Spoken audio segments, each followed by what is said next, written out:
mais um programa Advocacia e Segurança Pública.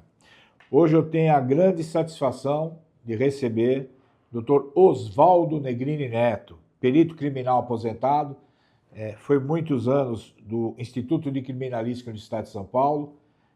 Dr. Negrini, muito obrigado por ter aceito o convite de dar uma entrevista aqui para a gente no programa. Eu que agradeço o seu convite, muito obrigado.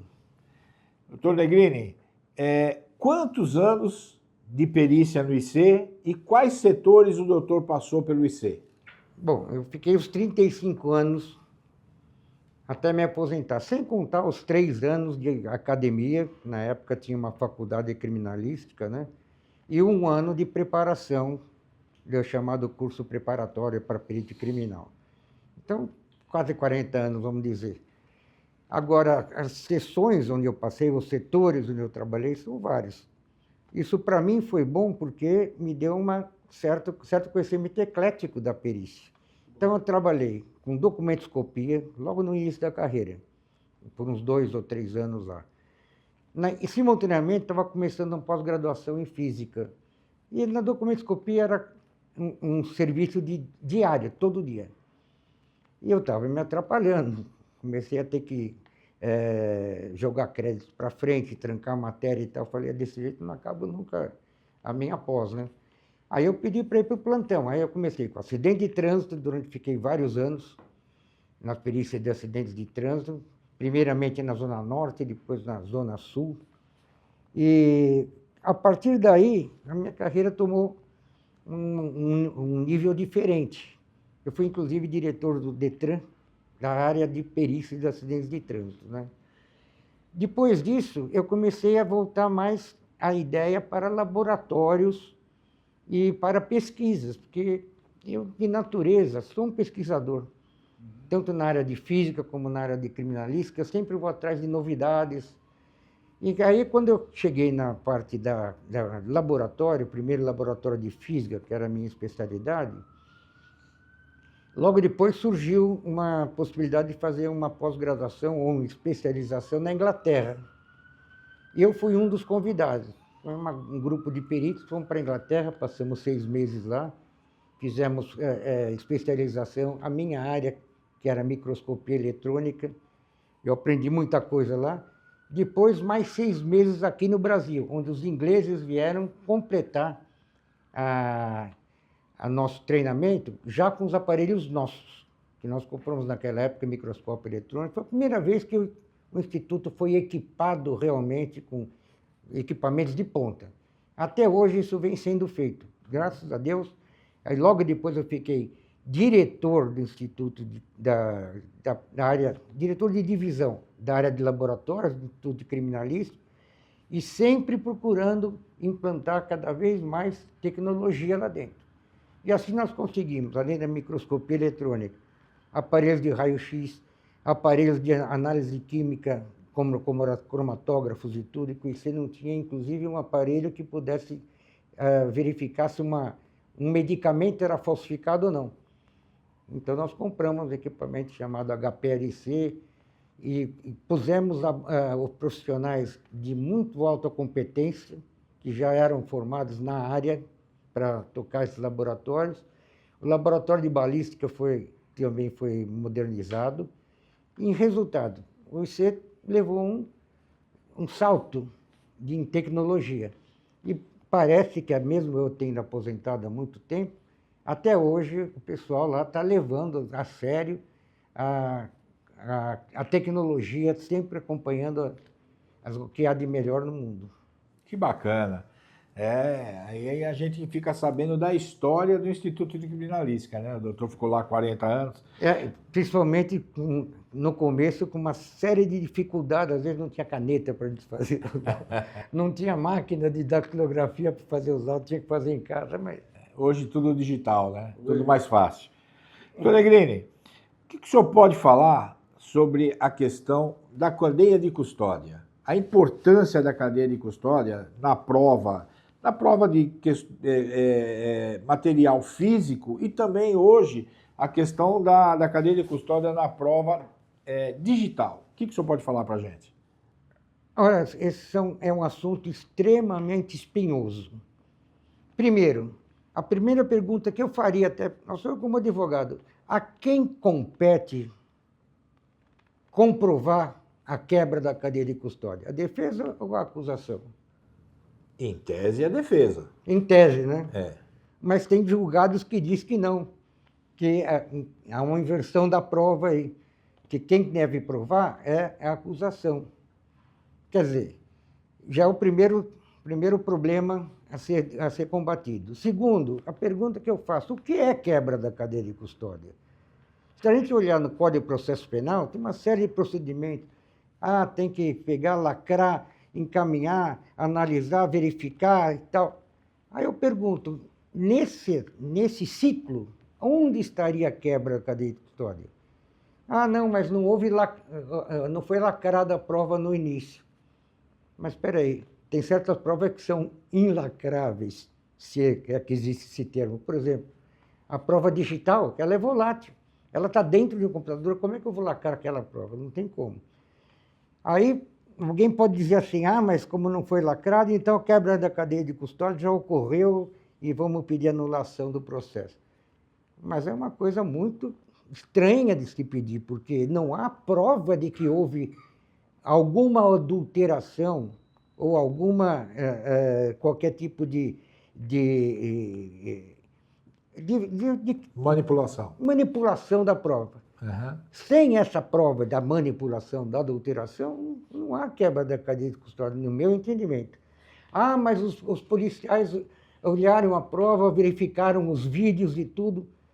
Mas a pergunta que vem agora a seguir, ligado com isso. O policial tem fé pública para fazer uma análise prévia antes de encaminhar para a perícia? Vamos supor o seguinte problema. O delegado é autorizado a fazer uma busca e apreensão e escuta telefônica, quebra de sigilo de comunicação telefônica, de informática e tudo.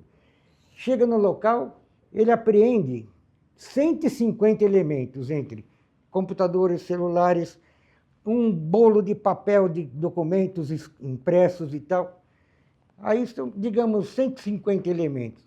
Ele vai lacrar cada um, encaminhar tudo para vocês, tem que fazer uma triagem prévia.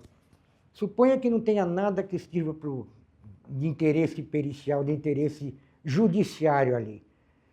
Vai para você, volta depois de 1 ano e tanto, porque tanto material assim, para dizer, não tem nada aqui.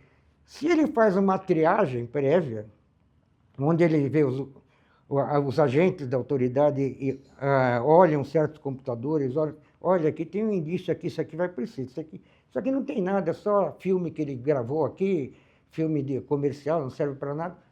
Ele pega aquilo que interessa, digamos, 10 elementos daqueles 200 apreendidos, e encaminha para você. O laudo vem muito mais rapidamente, com conclusões que o delegado possa usar, que possa dar início até um processo penal, e não há quebra da cadeia de custódia de maneira alguma para mim.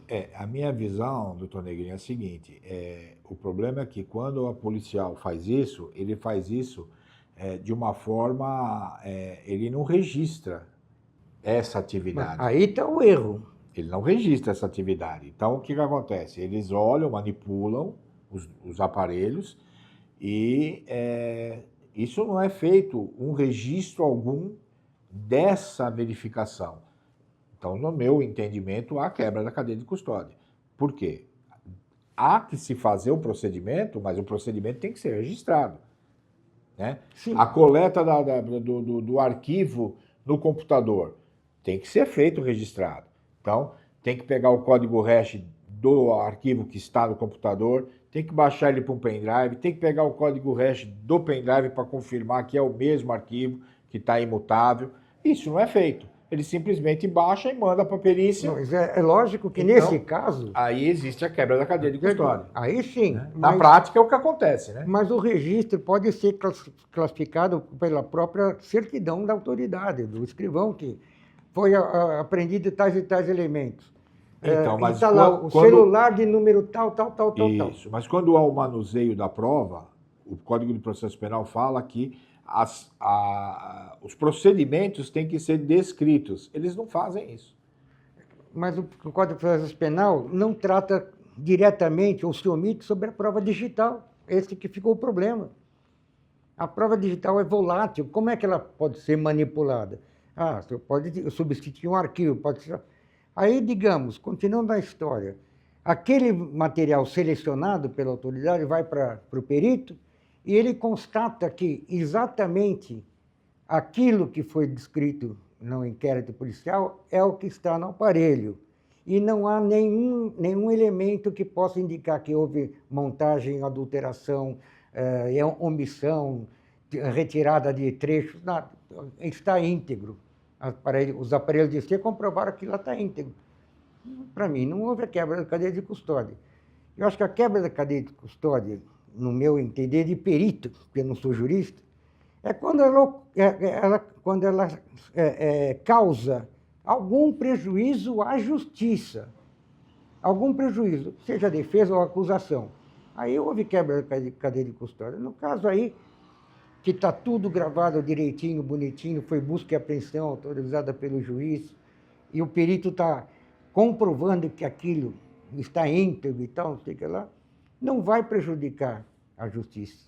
Então, eu acho que fica a critério do juiz. A gente tem que analisar, porque hoje nós temos uma preocupação muito grande, principalmente os advogados, em razão da inteligência artificial, né? Inteligência artificial, você pega um vídeo e muda a fala, Aí eu entendo muito pouco disso, mas isso é uma preocupação muito grande. Quando é feita, principalmente hoje, se utiliza muito imagens de câmera de segurança, né? Com inteligência artificial você muda, some pessoa, põe pessoa, faz... para nós é muito complicado essa prova, como comprovar que aquilo não está adulterado, né? Essa é a preocupação do advogado como defensor no caso do processo crime. Né? O senhor tocou num ponto nevrálgico aí. A inteligência artificial, veja, eu peguei um caso recente que, através da amostra da voz de uma pessoa, por inteligência artificial, foi montado um discurso xingando e achincalhando outra pessoa, que, por sua vez, foi exigir indenização e tudo, calúnia, difamação e tudo. E não era, a pessoa nunca falou isso. Ela tinha um discurso na internet, a inteligência artificial foi usada para captar a voz dela, mudar o texto, olha só que coisa. É complicado. E para provar isso... Não, acredito que não deva ser fácil. Não é, de jeito nenhum. Estamos estudando ainda alguns meios de provar quando entra a inteligência artificial. Não é fácil mesmo. Realmente é complicado. Doutor Negrini, outra questão na área de direito penal, de processo penal, qual o papel do assistente técnico no processo penal? Bom, depois que me aposentei, eu passei a exercer a função de assistência técnica para vários advogados e também como perito judicial do Tribunal de Justiça, onde eu sou registrado. Lá eu faço mais casos gratuitos, né, da justiça gratuita, porque é difícil achar perito que faça, então eu me comprometo a fazer porque não gosto de ver pessoas desprovidas de recursos, você tem uma defesa adequada, mas tudo bem. O assistente técnico, eu acho que ele é uma figura que ainda não está bem definida no Código de Processo Penal. O assistente técnico da acusação está. Ele tem todas as prerrogativas, pode interrogar, acho que até mandar prender. Acho que ele manda tanto ou mais do que o promotor. Agora, o assistente técnico da defesa, que normalmente é um perito, não tem prerrogativa nenhuma. Normalmente, no tribunal do júri, ele vai como testemunha. Testemunha do quê? Ele não assistiu nada, ele só analisou tecnicamente. Ele fica na salinha com as testemunhas de defesa, que ele não conhece, nunca viu, não sabe quem é, não tem assunto para tratar com eles, não tem nenhuma prerrogativa, vamos dizer assim, quando ele é auxiliar direto do advogado de defesa. Se o advogado de defesa é uma parte, o Ministério Público também é parte. Sim. Então, aquela parte tem uma prerrogativa e tem um assistente de acusação, por que a defesa não tem a mesma prerrogativa? Por que o assistente técnico não pode frequentar a sala da OAB, não pode entrar pelo fórum, pela entrada das autoridades, do Ministério Público, dos advogados? nem parar o carro a gente pode no fórum assistente técnico. E muitas vezes a gente resolve o caso. Verdade. Só esse ano aqui são 7 júris que nós conseguimos absolver. Bom, base no, claro, o trabalho brilhante do advogado e a assistência técnica que foi feita, o laudo complementar. Bacana. Eu vejo o seguinte, né? Deveria ter, dentro do processo penal, de uma maneira geral, não só no júri, mas também no processo crime comum, não existe a figura do assistente técnico da defesa como assistente técnico. Você acaba tendo que colocar para ouvir o assistente técnico como testemunha. Como testemunha. Né? E na realidade, ele vai dar um parecer técnico. Exatamente, né? não é uma testemunha, ele não testemunhou nada. Né? Ele pode, talvez, fazendo aqui uma brincadeira, né? Testemunhar se o perito fez corretamente o laudo ou não, né? Ele acaba testemunhando pela experiência. Complementar o laudo, inclusive. Ele complementa, diz que está errado, está certo e tal. É claro que ele está trabalhando pela defesa. Sim. Mas isso não significa que ele seja imparcial, que ele seja parcial. Esse é um grande problema. Por quê? Porque eu vejo a maioria dos juízes e dos promotores, eles entendem que o perito contratado, ele dá a resposta que o contratante pediu. Nada disso. Eu também entendo que não. Né? Mas eu já ouvi isso várias vezes. Quando você argumenta, quando você apresenta um parecer técnico para um juiz, ele fala, mas aqui foi contratado, ele vai dar a resposta... Não, mas, excelência, está no Código de Processo Penal, o senhor conhece? Sabe que artigo está escrito lá? Que eu já ouvi isso várias vezes. Eu posso contratar um assistente técnico? Está lá, artigo 159, 158. Infelizmente, essa argumentação eu vi num laudo de um perito do IC recente. Que a argumentação do parecer técnico, ele obviamente é tendencioso em razão da contratação. O próprio perito do IC fala isso no laudo. Então é um absurdo, né? Esse perito não tem cultura nenhuma, tanto na área técnica, muito menos na área jurídica. Porque se ele lesse o Código de Processo Penal, está lá escrito, o assistente técnico foi criado no Código de Processo Penal para inaugurar o contraditório. Sim. Na área penal, porque não existia. Exato. O que o perito falava era lei. Sim, e muitas vezes não falava certo, né? Claro, porque mas por isso... todo perito, eu respeito muito os peritos, que eles fazem coisas fantásticas, mas o perito é um ser humano, ele é passível pode se equivocar na quantidade de laudos, às vezes, pode, em razão de ter uma quantidade muito grande de laudos para fazer, ele acaba errando em alguma coisa, pelo cansaço, vai saber lá, pode acontecer, um dia não está bem... A perícia passou mal, basicamente observação de vestígios, interpretação desses vestígios e descrição desses vestígios no laudo pericial. Essa interpretação, muitas vezes, é discutível. É aí que entra o assistente técnico. Sim. Então, eu acho que se é para ajudar a justiça, o assistente técnico tem que começar a ser visto de uma outra forma. Aí vai ter que fazer mudanças no Congresso Nacional, na legislação, para que isso seja alterado. Né? É uma boa ideia a gente falar aí com os deputados, para que os deputados analisem. O prejuízo é da defesa em 99,99% dos casos. Porque na realidade o que acontece, né? O Estado é a defesa e o Estado. O pessoal não entende isso, mas é a verdade. Né? O advogado... ele está defendendo o réu, ele e o réu contra o Estado. Porque o juiz faz parte do Estado, o promotor faz parte do Estado, o perito criminal faz parte do Estado, exatamente. O delegado de polícia que fez a investigação do inquérito faz parte do Estado.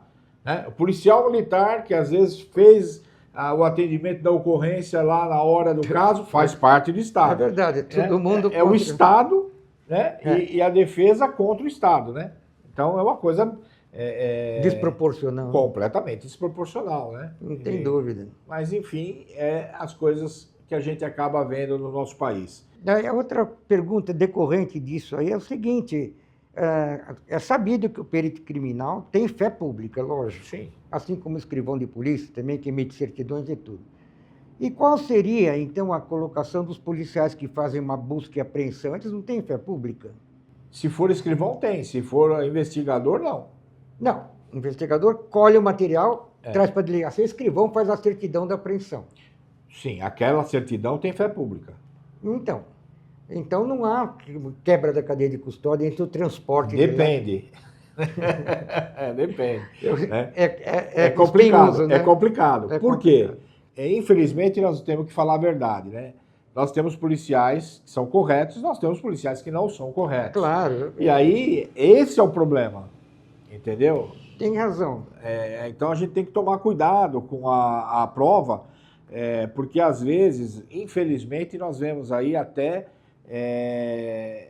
situações que nós estamos vendo no país de provas que não são provas e a pessoa, o judiciário, né? Eu não quero entrar no mérito aqui de Suprema, essas coisas, mas nós estamos, juridicamente falando, nós estamos vendo cada absurdo em julgamentos do Supremo Tribunal Federal, fica difícil. Não precisa nem só o Supremo, aqui mesmo. Não, o que acontece? As arbitrariedades que correram lá estão repercutindo. Outros juízes aqui, da primeira instância, já estão fazendo também. Então, se lá pode, aqui também pode. Né? Então é complicado, porque eu vejo uma situação muito complicada nesse sentido. Né? Porque para mim é muito claro, o Supremo Tribunal Federal não tem competência para julgar várias pessoas que está julgando. Porque a competência constitucional do Supremo é julgar quem tem foro privilegiado.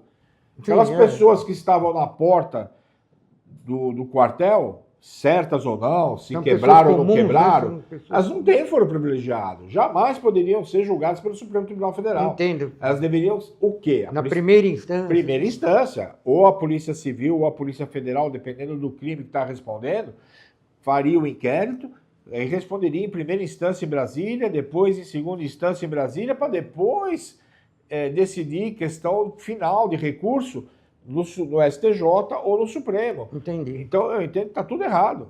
Né? Você não pode... a Constituição está sendo descumprida. Infelizmente, essa é a realidade. Né? O ativismo judicial, que foi criado de uns anos para cá nesse país, doutor Negrini, aonde o juiz, ele passou... Antigamente, quando eu fiz a faculdade de Direito, lá nos anos 80, o juiz fazia o quê? O juiz pegava o que está nos autos, o que não está nos autos não existe. Não está no mundo. Certo? Sempre foi isso que eu aprendi na faculdade. E aí, tem a prova, ele analisa a prova e dá razão a A ou dá razão a B. Tem. Sempre cumprindo a lei.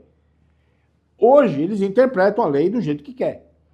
É verdade. Antigamente, a interpretação da lei era uma interpretação mais rígida. Hoje, ela é uma interpretação elástica. Né? Então, fica complicado. O subjetivismo, hoje, de um julgamento judicial é muito grande, em razão do ativismo judicial. Né? Então, ele olha uma determinada coisa e ele muda o que a lei, o espírito da lei. Porque quando o senhor pega a lei, ela foi aprovada no Congresso Nacional, se o senhor for lá e olhar as razões daquela lei, você pega as justificativas, você vai ver por que aquela lei. Então, você pegando isso aqui, você lendo a lei, você entende o objetivo daquela lei. Hoje eles mudam o objetivo da lei. Né? Eles pegam e adaptam ao seu interesse, né? Ao seu entendimento e acabou. Ponto final. Então fica muito difícil hoje, advogar está muito difícil nesse sentido. O senhor, como perito, com essas situações que estão acontecendo, o senhor sente também dificuldade? Eu sinto dificuldade, sem dúvida alguma. Vou dar um exemplo. Que não foi comigo diretamente, mas foi com meu parceiro, que trabalha comigo há muitos anos. Ele fez um parecer técnico para um caso lá no Mato Grosso. Parecer perfeito. E o parecer deu ganho de causa à defesa.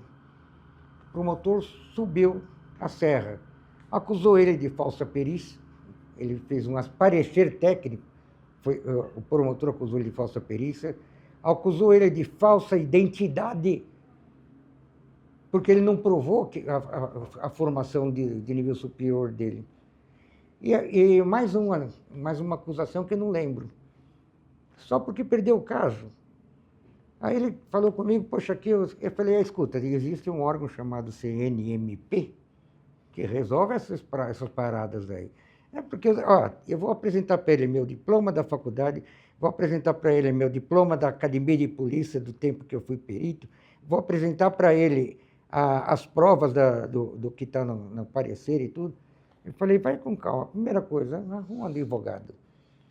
E você vai achar advogado que vai ser ótimo para ele resolver esse problema para você. Está assim o caso, ele não, depois eu não falei mais com ele, mas eu vejo a situação.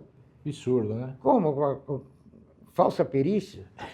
Nem falso testemunho assistente técnico pode responder. Sim. No julgamento. Eu não testemunhei nada, como é que eu posso falsear meu testemunho? Verdade, né? Doutor, para a gente finalizar essa entrevista que está muito agradável, conta alguns casos de repercussão que o senhor participou no período que o senhor estava no Instituto de Criminalística. Puxa, se eu tenho uma Uns ideia, 2 ou 3. outro dia eu fiz uma contagem de E deve ter muitos. quantos laudos eu fiz na carreira, passam de 15 mil. Louco. Muita 15 coisa. mil nesses 35 anos. Agora, claro que alguns casos são de repercussão, outros são espinhosos, alguns você perde um tempo desgraçado para conseguir resolver, para conseguir entender, para conseguir chegar a uma conclusão. Eu sempre fui, na minha vida, contrário a fazer laudo inconcluso. Eu acho que não vai servir para nada. Então, o que eu preferia fazer?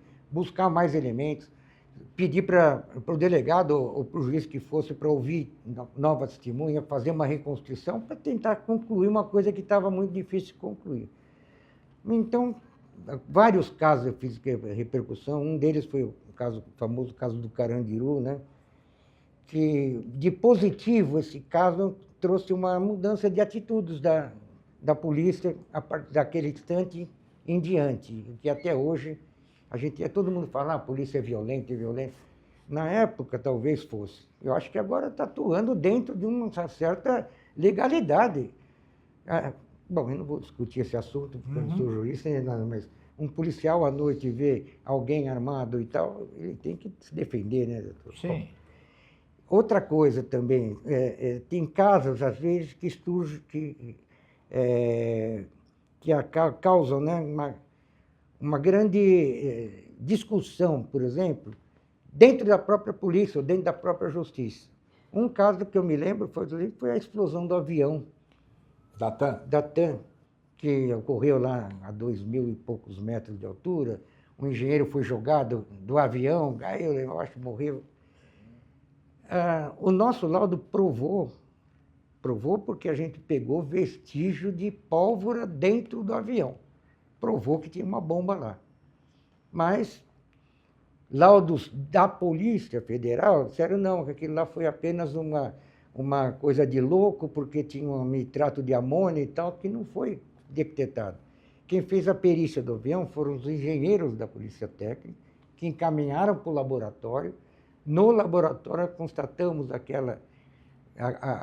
presença de pólvora e tal. Pois é, mas surgiu um problema aí, no final das contas, parece que foi definido mesmo que era uma bomba no avião. As causas disso ficaram ocultas, mas você pode imaginar o que está por trás aí. Outros casos que eu posso me lembrar são tantos, né? 12.000 casos aí. Para mim, todos os casos são de repercussão. Sempre tratei todos da mesma forma. Não importa se foi um atropelamento de um mendigo, se foi o homicídio de um senador e tal, acho que tem que ser tratado da mesma forma. O perito tem que buscar os vestígios, interpretá-los, redigir o seu laudo, de modo que ele possa oferecer o maior número de elementos possíveis para a justiça. Senão não precisa ser perito. Só pegar qualquer policial, qualquer pessoa treinada, vai lá, faz um relatório sobre o caso e tal e manda para frente. Isso não é perícia. O perito tem que interpretar e redigir o laudo de maneira como é a interpretação que ele fez. Perfeito. Doutor Negrini, nós estamos finalizando, é uma entrevista curta. Vou chamar o senhor outras vezes aqui, para o senhor falar de Com o outros maior prazer. casos, contar histórias, vamos relembrar histórias de quando o senhor entrou no IC até quando o senhor saiu, a evolução do Instituto. Se eu me lembrar direitinho, eu vou contar tudo. Mas eu acho que é muito bacana. Eu quero agradecer o senhor por ter aceito o convite, de ter gravado essa entrevista comigo. Foi um prazer muito grande revê-lo. Dr. Negrini, quero registrar aqui, foi meu consultor na Comissão de Segurança Pública da OAB por 9 anos, depois mais 2 anos na Comissão de Segurança Pública da OAB Santana. Então foi meu consultor 11 anos, é um orgulho muito grande, né? Ter uma sumidade como o Dr. Negrini, um dos maiores peritos que eu conheço. Olha, né? Muito obrigado. Ter sido meu consultor, meu amigo, ter aceitado o convite, muito obrigado mesmo. Eu vou passar a palavra para o senhor fazer as suas considerações finais, depois eu faço o encerramento do programa. A palavra é do vosso senhor. Pois não, eu acho... primeiro, eu gostaria de dizer que eu aprendi muito hoje com o senhor. Essa parte jurídica, por exemplo, eu desconheço, sabe? Eu não sou jurista. E essas discussões que o senhor levantou aí devem ser levadas à frente, realmente. Esse desequilíbrio entre defesa e acusação na área penal. Na área civil isso não acontece. É mais difícil, não? O assistente técnico lá tem quase a mesma força do perito. Sim, é diferente. Agora, na área penal, não. Porque o promotor manda mais que todo mundo. De qualquer forma, eu acho que é uma distorção que deve ser corrigida. A figura do assistente técnico, volta a falar, assistente técnico não pode ficar junto com as testemunhas. Ele não testemunhou nada, ele não pode ser acusado de falsa testemunha, porque não foi testemunha. Mas ele é chamado como testemunha. É uma confusão. Agora, assistente técnico da acusação, não. Ele pode até xingar o juiz, porque ele tem todas as prerrogativas. Então, tem outro desequilíbrio aí. Sobre a cadeia de custódia, que o senhor levantou muitos casos, muitos pontos interessantes aí, há discussões que precisam ser resolvidas. Há uma pergunta que eu faço, por exemplo, mas há 20 anos, nem precisa ser 20 anos, a lei é de 2019, há 10 anos atrás, não havia cadeia de custódia, não havia lei que obrigasse a cadeia de custódia. Então, o senhor imagina quantas pessoas podem ter sido condenadas por falha da cadeia de custódia naquela época? Uhum. Então, precisa ser sistematizado de uma maneira que a justiça absorver exatamente o que é quebra da cadeia de custódia, deveria ser uma coisa mais objetiva, né? Mais objetiva, mais exato. Objetiva, né? Eram as minhas declarações. Eu agradeço muito essa conversa. Como eu disse, aprendi muito e fiquei muito feliz de estar com o senhor aqui. Aproveitando o gancho do que o doutor Negrini falou, nós temos no júri a questão que a OAB briga há muitos anos, né? O promotor é parte, mas ele fica sentado com o juiz, né? Ele não fica sentado. No cível, fica um de cada lado, diferente, né? Exatamente. O promotor fica sentado em frente ao advogado, então ali a equidade ali está mais ou menos, né? Sim. O equilíbrio, né? Está mais ou menos igual.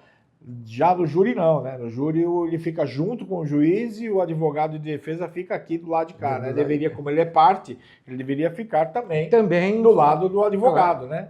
Do lado de cá. Mas enfim, isso daí é uma coisa que um dia, quem sabe, mude. Mas é isso aí. Eu quero agradecer mais uma vez ao Dr. Negrini por ter vindo. Agradeço a todos e mais um programa Advocacia e Segurança Pública terminando. Até o próximo. Muito obrigado. Até mais.